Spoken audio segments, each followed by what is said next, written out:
Alex Lakay po, tumatakbong independent na kapitan dito sa Barangay 168. Ito pong bakery ito, yung tao po nila, ako'y nagpaalam na magkabit ng aking tarpaulin, nag-iisang tarpaulin. Ako po mismo ang nagkabit, nasa parting taas. Kaya lang ngayong araw na ito, nadaanan ko po, ito yung tumatakbong independent, tumatakbong SK Kagawad, Nicole Samonte. Talaga naman pinagpalit po yung aking tarpaulin. Instead na ako yung nasa taas, binaklas po at yung kanyang tarpaulin ang inilagay. At hindi raw po alam ng mga tao rito. Isa lang po yung huling pwede kong pagtanungan. Tulog pa, babalikan ko po. Sila po ang saksi na ako yung naglagay dito sa akin tarpaulin. Ayan, so muli, yan lamang po. Magandang umaga at pagpalain nawa tayo ng buong may gabat.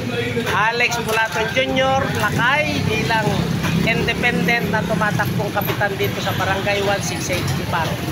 God bless us all.